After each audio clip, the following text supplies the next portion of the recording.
आपका स्वागत है इस YouTube वीडियो में। इस वीडियो के माध्यम से आज मैं एनालिसिस करूंगा as for astrologically and level wise भी। तो आने वाला इस हफ्ते में आज कंप्लीट हो चुका है, सितंबर मंथ एंड भी हो गया है, सितंबर की एक्सपायरी भी कंप्लीट हो गई है। कल से 1 अक्टूबर का पहला ट्रेडिंग सेशन स्टार्ट होगा 1 अक्टूबर महीने का। और यहाँ पे एस्ट्रोलॉजिकली प्लानिटरी पोजीशन जिस तरीके से PSU बैंकों पे मैं बुलिश व्यू मेरा था, वो कहीं ना कहीं काम कर रहा है और कहीं ना कहीं कल एक अच्छा खासा हाई लगता है, तो वहाँ पे पार्शियली प्रॉफिट बुकिंग या प्रॉफिट बुकिंग करना बनता है, क्योंकि कल और थर्सडे को दशहरा है। उसके बाद फ्राइडे लास्ट ट्रेडिंग सेशन होगा, 2 दिन का ट्रेडिंग सेशन होने वाला है इस हफ्ते में। तो कल हमारा पहला दिन है, उसके बाद हॉलीडे है, सेकेंड फ्राइडे तक कहीं ना कहीं इस मूव का एक स्विंग टॉप लगेगा और फिर से एक छोटा सा करेक्शन देखा जाएगा।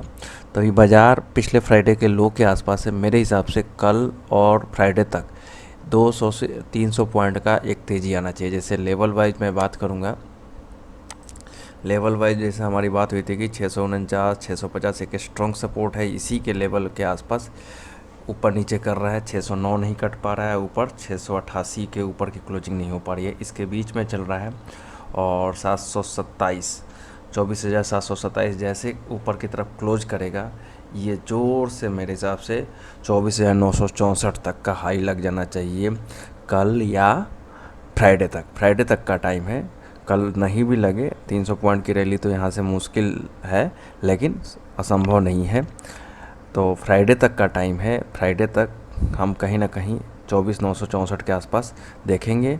और फिर हो सकता है मंडे में फिर से एक पैनिक डाउनसाइड मूवमेंट हो, और या मंगलवार तक और फिर से चले बाजार। मीन्स कि मेरे हिसाब से 600 के आसपास बॉटम बना रहा है। 600 से लेकर के 24,950 तक एक डायरेक्शन होगा, ऊपर से फिर से नीचे आएगा, 800 पे आए, 700 पे आए, अब फिर दोबारा कोशिश करेगा 964 को क्रॉस करने का नेक्स्ट वीक में।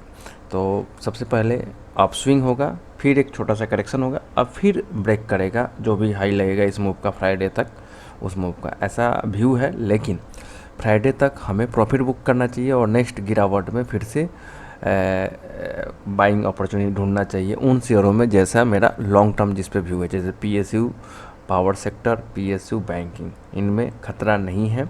गिरता भी है तो कोई दिक्कत नहीं है। जो लॉन्ग टर्म के पर्पज़ से इन्वेस्ट कर रहे हैं, इस लेवल से बहुत ऊपर जाने वाले हैं स्टॉक। तो ये मान के चलिए 10-20% अगर करेक्शन, बड़ा वाला करेक्शन जैसे मेरा व्यू है कि यहाँ से बाज़ार ख़राब रहने वाला है ओवरऑल, तो करेक्शन आएगा भी, तो इनमें ये 10% की तेज़ी इसी के लिए आया है कि दोबारा करेक्शन आएगा तो 10 से 12%, मतलब जो लो हमने देखा है अगस्त के महीने में, वो लो कहीं ना कहीं प्रोटेक्टेड होगा, उसी लो के आसपास दोबारा से आ जाएगा। तो ओवरऑल यहाँ पे प्रॉफिट बुक करना चाहिए पार्शली, और फिर से गिरावट पे ख़रीदने के बारे में सोचना चाहिए।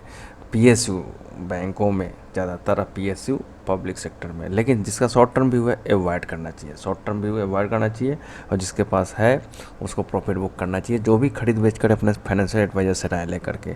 तो सबसे पहले एस्ट्रोलॉजिकल व्यू ये है कि यहाँ पे मेरे को कल उत्तराषाढ़ा का चंद्रमा कहीं ना कहीं सरकारी कंपनियों में तेज़ी का कारक बनता है, और 3 तारीख में मंगल के नक्षत्र में है, तो ये भी कहीं ना कहीं कल पावर सेक्टर के शेयरों पे अगर PSU बैंक अगर हम बेच रहे हैं, प्रॉफिट बुक कर रहे हैं, ऐसा बिल्कुल भी नहीं है कि कल ही हाई लग जाएगा, हो सकता है थर्सडे तक फ्राइडे तक चले, लेकिन अगर बैंकों में अच्छा प्रॉफिट मिलता है और मैं बुक करता हूं, तो कहीं ना कहीं पावर सेक्टर में के शेयरों पे ध्यान देना चाहिए, जो अभी बिल्कुल नहीं चले हैं या उसी लो के आसपास हैं।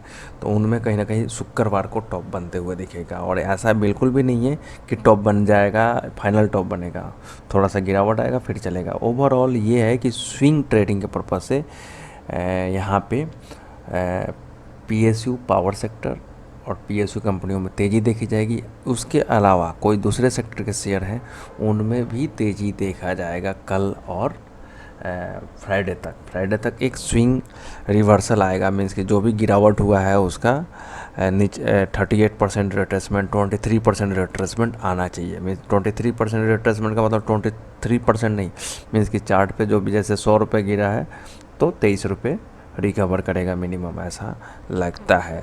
अगर 10 रुपये गिरा है तो 3 रुपये रिकवर करेगा, सिंपल सा उस फार्मूले के हिसाब से। तो ये सिंपल सा स्टडी है। और प्लानेटरी पोजीशन हो गया, लेवल हो गया निफ्टी का। ओवरऑल ये व्यू है कि इस गिरावट को जिन्होंने ख़रीदा है उनको पार्शली प्रॉफिट बुक करना बनता है ट्रेडिंग के पर्पज़ से।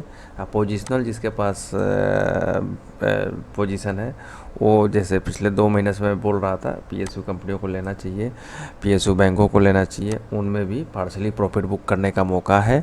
लॉन्ग टर्म इन्वेस्टमेंट अगर किया हुआ है तो पार्शली प्रॉफिट बुक कीजिए, शॉर्ट टर्म प्रॉफिट बुक किया है तो आप अपने अनुसार प्रॉफिट बुक कर सकते हैं, क्योंकि ऊपरी लेवल से एक छोटा सा गिरावट आ सकता है ऐसा लगता है। और गिरावट आएगा अगले मंडे को या फ्राइडे के सेकेंड हाफ में। तो मेरे हिसाब से कल अगर अच्छा सा मूवमेंट आता है, देखिए बिल्कुल भी मूवमेंट नहीं आता है तो देख सकते हैं क्या करना है, लेकिन अगर अच्छा स्विंग मिलता है ऊपर की तरफ तो ज़रूर प्रॉफिट बुक करना चाहिए कल और फ्राइडे तक।